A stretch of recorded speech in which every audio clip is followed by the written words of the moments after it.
बिस्मिल्लाहिर्रहमानिर्रहीम। अस्सलाम वालेकुम नाज़रीन, आप यूट्यूब चैनल देख रहे हैं। मैं इमरान खान हूँ। सबसे पहले अली अमीन गंडापुर साहब वाला जो एपिसोड है उसके बहुत ज़्यादा आफ्टर शॉक्स आ रहे हैं।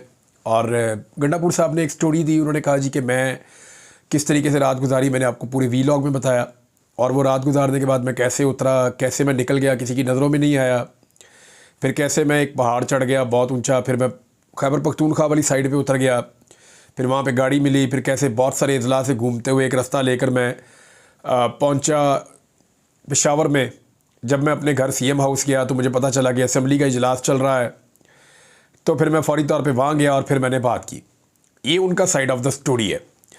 लेकिन एक बड़ी अहम बात यह है, और बहुत सीनियर और बड़े जर्नलिस्ट हैं नुसरत जावेद साहब, और बाद औक़ात आप उनके अफकार से चाहे आप इख्तलाफ भी कर लें, लेकिन नुसरत जावेद साहब जो है उन्होंने एक ख़बर दी और ये उनका क्रेडिट है। उन्होंने 5 घंटे पहले बताया, और उनके ट्वीट जो है उसका लुबे लबाब ये था कि अली अमीन गंडापुर अगर अचानक से नमूदार हो जाएं और आ जाएं असेंबली के इजलास में, यानी वो उन्होंने पहले बता दिया कि ये होगा, अली अमीन गंडापुर साहब अचानक असेंबली के इजलास में आ जाएंगे। उस वक्त पाकिस्तान में किसी के फरिश्तों को भी इस बात का आइडिया नहीं था कि अली अमीन गंडापुर असेंबली के इजलास में आएंगे। अब ये उन्हें कैसे पता था, जबकि ख़ुद अली अमीन गंडापुर को नहीं पता था कि असेंबली का इजलास हो रहा है और मैं जब जाऊंगा और मैं उसके अंदर बाद में मुझे पता चलेगा और मैं वहाँ पहुँच जाऊंगा। लेकिन और वो देखे ना, अली अमीन गंडापुर वापस सीएम हाउस जाके सबको उधर भी बुला सकते थे, असेंबली का इजलास मुलतवी भी करवा सकते थे, लेकिन वो असेंबली के इजलास में ही गए। इसका मतलब है नुसरत जावेद साहब को 5 घंटे पहले ये इन्फॉर्मेशन मिल गई थी कि अली अमीन गंडापुर साहब ना सिर्फ के सामने आ जाएंगे, वो लापता नहीं रहेंगे, बल्कि अली अमीन गंडापुर साहब जो है वो असेंबली के इजलास में भी आ जाएंगे।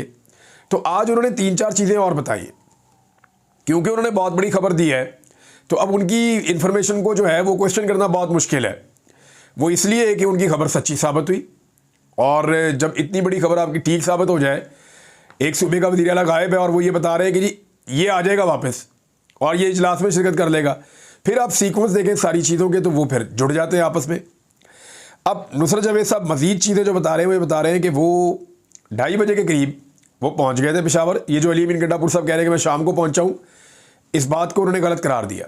उन्होंने कहा जी एक बहुत अहम शख्सियत जो सियासी नहीं है और ताकतवर शख्सियत, उसके साथ उन्होंने दोपहर का लंच किया है 2:30 बजे, और अब ये चीज़ें खुलना शुरू हो गई हैं।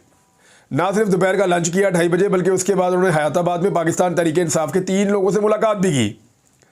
फिर उन्होंने मुज़ाकरात के हवाले से भी कोई बातें बताई। फिर ये बताया कि कैसे अली अमीन गंडापुर साहब फिर असेंबली में पहुंचे और आकर उन्होंने तकरीर कर दी। अब गंडापुर साहब की स्टोरी कुछ और है, नुसरत जावेद साहब की स्टोरी कुछ और है। फैक्चुअली अभी तक नुसरत जावेद साहब की स्टोरी के अंदर लॉजिक ज़्यादा है, और गंडापुर साहब की जो स्टोरी है, जब मैंने ये वीलॉग किया तो मुझे सैकड़ों के हिसाब से कॉल्स आई। मैं कुछ देर के लिए सो गया था, तो उस बीच में भी मुझे बहुत सारी कॉल्स आई और मैसेजेस आए। लोग ये कह रहे हैं जी आपने एज इट इज़ उनकी बात बता दी, फिर आपने क्वेश्चंस भी उठा दिए, और जो पॉइंट ऑफ व्यू आपका आपने वो भी बता दिया, लेकिन हमें अली अमीन गंडापुर साहब की जो स्टोरी उन्होंने बताई उस पर हमें यकीन नहीं आ रहा, हमें समझ नहीं आ रही। स्पेशली जो लोग इस्लामाबाद में रहते हैं, उस एरिया को, उन पहाड़ों को जानते हैं, और जितने जर्नलिस्ट हैं इस्लामाबाद में वो कहते हैं हम कैमरे लेकर उस बिल्डिंग के गिर्द फिर रहे थे, तो ये कब निकल के चले गए, हमें क्यों नहीं पता चला। हमने घेरा डाला हुआ था, पुलिस ने डाला हुआ था, रेंजर ने डाला हुआ था, तो ये कैसे हो सकता है। बहरहाल इन सवालों के जवाब जो है वो अली अमीन गंडापुर साहब ही दे सकते हैं, लेकिन उनके बारे में एक के बाद एक डेवलपमेंट हो रही है।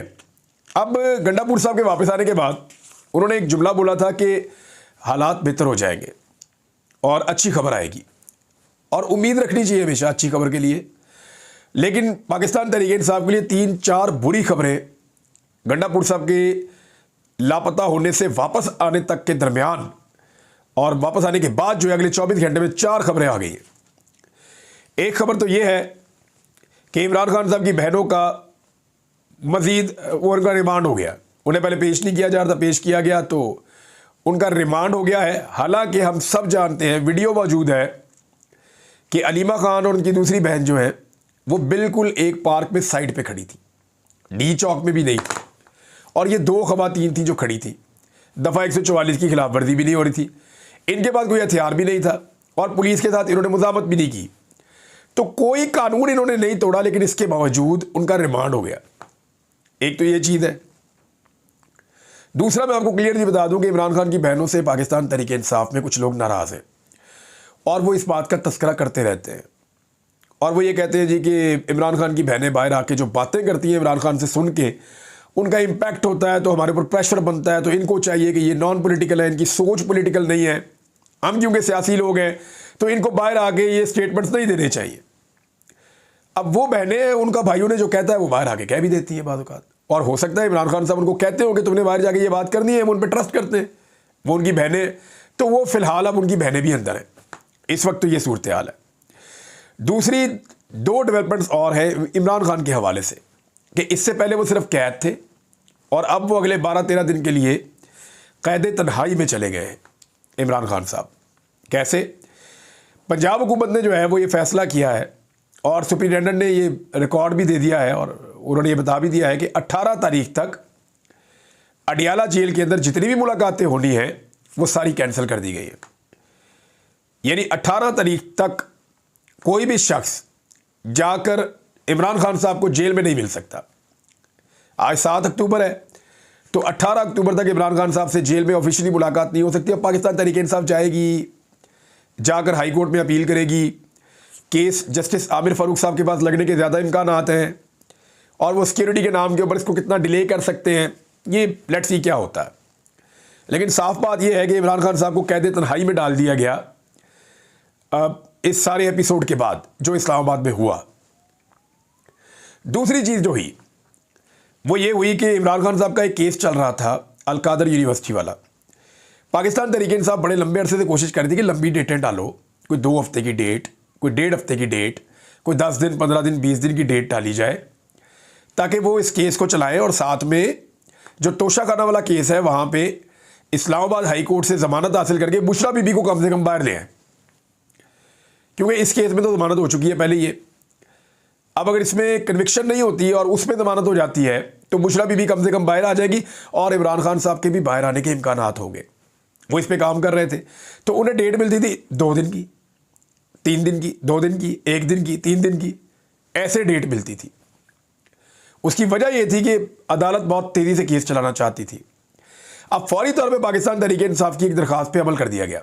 उन्होंने कहा 17 तारीख तक टाइम दे दें, उन्होंने कहा नहीं 19 तारीख तक टाइम दे दिया। यानी ये जो समाअत होती थी ना अदालत में, इसी में मीडिया जाके इमरान खान साहब से खबर लेके आता था और क्योंकि सारे मीडिया को पाकिस्तान को इंतज़ार था कि इस्लामाबाद वाला जो एहतजाज है उस एहतजाज के बाद अली अमीन गंडापुर के साथ जो कुछ हुआ या जो वो बता रहे हैं उसके बाद इमरान खान साहब का ओपिनियन एहतजाज के बारे में, आईनी तरमीम के बारे में और अली अमीन गंडापुर वाले एपिसोड के बारे में क्या है, ये मीडिया जानना चाहता था।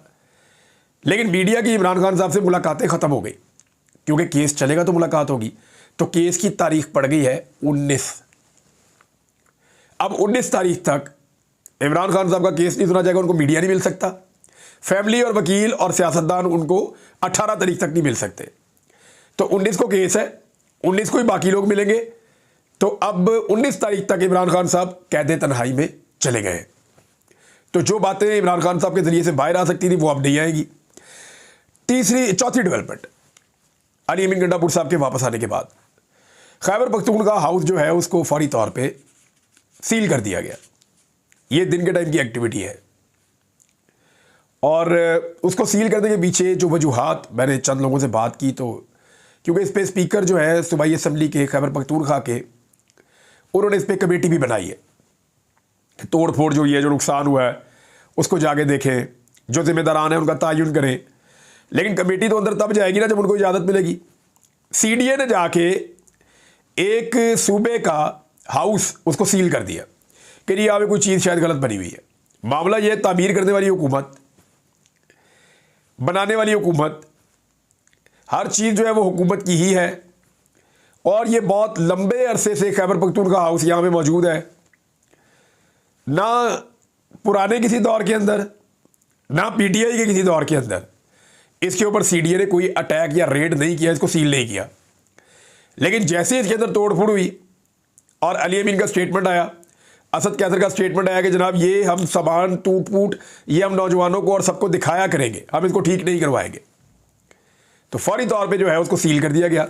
अब 2 चीज़ें होंगी जो मुझे पता चली है। नंबर 1, इसके पीछे मकसद ये है कि खैबर पख्तूनख्वा हाउस जो है वहाँ पे पाकिस्तान तहरीक इंसाफ की पॉलिटिकल एक्टिविटीज़ होती है। जो पॉलिटिकल लोग पहुँचते हैं वो वहाँ मीटिंग्स करते हैं, वहाँ बातचीत करते हैं।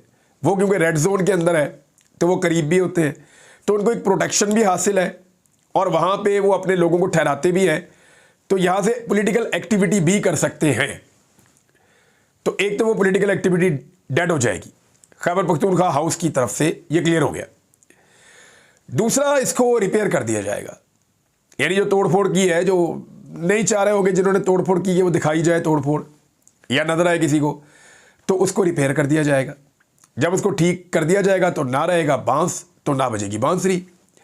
तो ये 4 डेवलपमेंट्स अली अमीन गंडापुर साहब के वापस आने के बाद हुई हैं और ये चारों में से एक भी पाकिस्तान तहरीक इंसाफ को सूट नहीं करती। आदम सवाती साहब का भी 3 दिन का रिमांड मंजूर हो गया।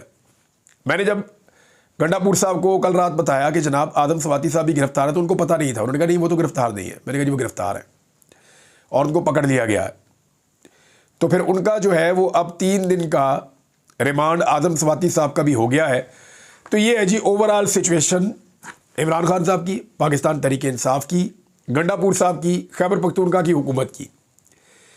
एक चीज़ मैं आपको और बताता हूँ, अली अमीन गंडापुर साहब ने जिस किस्म के एहतजाज किए थे और जितना जोर लगाया था, हत्ता कि ये जो इन्होंने लॉन्ग मार्च किया है ना, डी चौक तक पहुँचना, ये बहुत बड़ा कारनामा है। ये हर आदमी नहीं कर सकता। वो विजुअल्स आप देखें कैसे 40-40, 30-30 कंटेनर इकट्ठे खड़े किए हुए, उनको हटाना आप समझे पहाड़ सर करने के बराबर है। लेकिन उनको हटाकर ये पहुंचे, बहुत बड़ी बात है।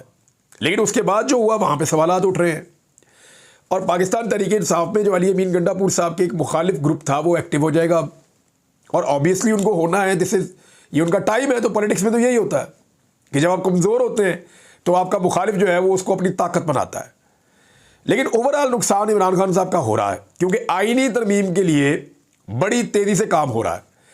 एक वफाकी वजीर ने पाकिस्तान तहरीक इंसाफ के हमायत याफ्ता एक रुकन असम्बली को यह कहा कि आपके 11 बंदे हमने तोड़ लिए, आप 12वें बंदे हैं, तो आप अपनी बात करें, हम ये आईनी तरमीम करवा लेंगे और हम गारंटी करते हैं कि इन्हीं सीटों के ऊपर आप वापस आ जाएंगे, बेफिक्र हो जाएं आप। तो ये बात उसी रुकन असम्बली से मुझे पता चली। फेडरल मिनिस्टर है जिसने सौदेबाजी की है पाकिस्तान तहरीक इंसाफ के एक रुकन के साथ। हो सकता है फ्यूचर में वो लोग नाम लें और चीज़ें बताएं। इसके अलावा जो है वो असद कैसर साहब ने एक स्टेटमेंट दिया। उनका ये क्लेम है कि हमारे MNAs को ख़रीदने के लिए बाकायदा पैसा खर्च किया जा रहा है और इस वक्त जो ऑफ़र है वो उन्होंने बताई। उन्होंने कहा जी इस वक्त जो ऑफ़र है वो लगभग पहुंच चुकी है 12 करोड़ रुपए तक, यानी 12 करोड़ रुपए तक ये ऑफ़र पहुंच गई है और पाकिस्तान तहरीक इंसाफ के MNAs को खरीदने की कोशिश की जा रही है। 25-30 करोड़ तक भी जा सकती है, यानी अरबों रुपए के अंदर भी अगर ये आईनी तरमीम हो जाए तो घाटे का सौदा नहीं है। मैंने आपसे कहा कि सारी चीज़ें रिवर्स हो सकती हैं। आईनी तरमीम होगी तो 10 साल के लिए फारग है। फिर आईनी तरमीम रिवर्स करना इंतहाई मुश्किल और नामुमकिन किस्म का काम है।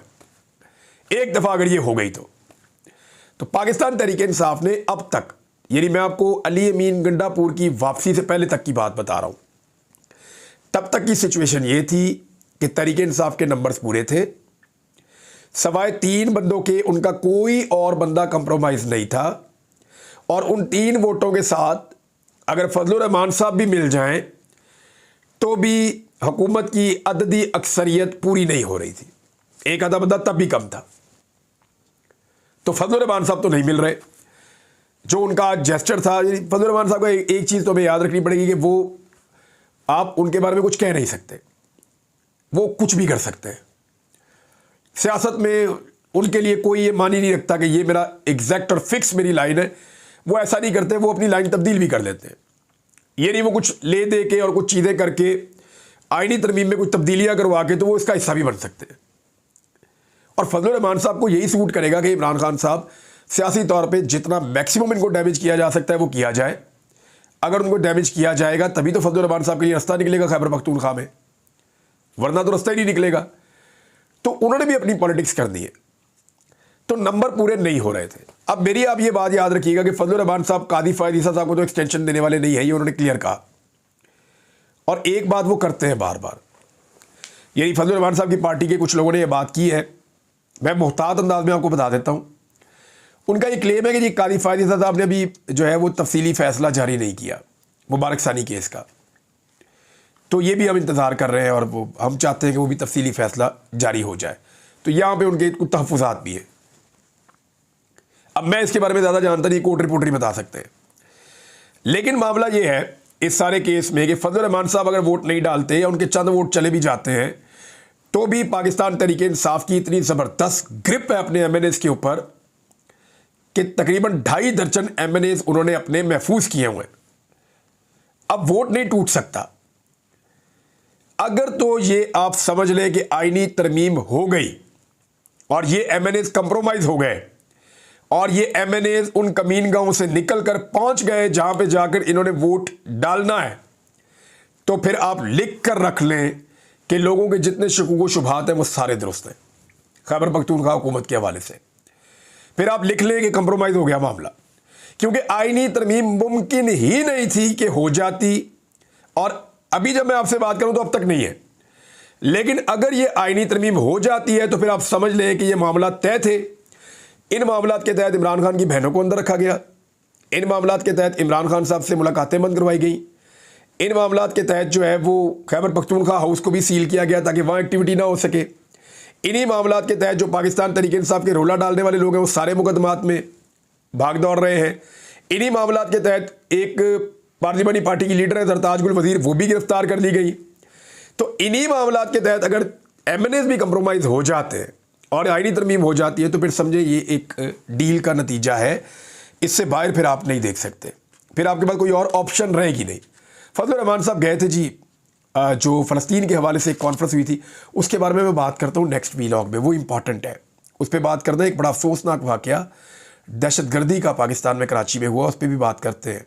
बाकी चीज़ें शेयर करता हूँ, लेकिन पाकिस्तान तहरीक-ए-इंसाफ को अब जो हिकमत अमली है वो ये है कि अदालत का वो दरवाज़ा खटखटाएं, कोशिश करें कि इमरान खान साहब से मुलाकात हो और मौजूदा सिनेरियो के अंदर उनसे ओपिनियन ली जाए और उनसे इंस्ट्रक्शन लेके अपना आगे का रास्ता बनाएं।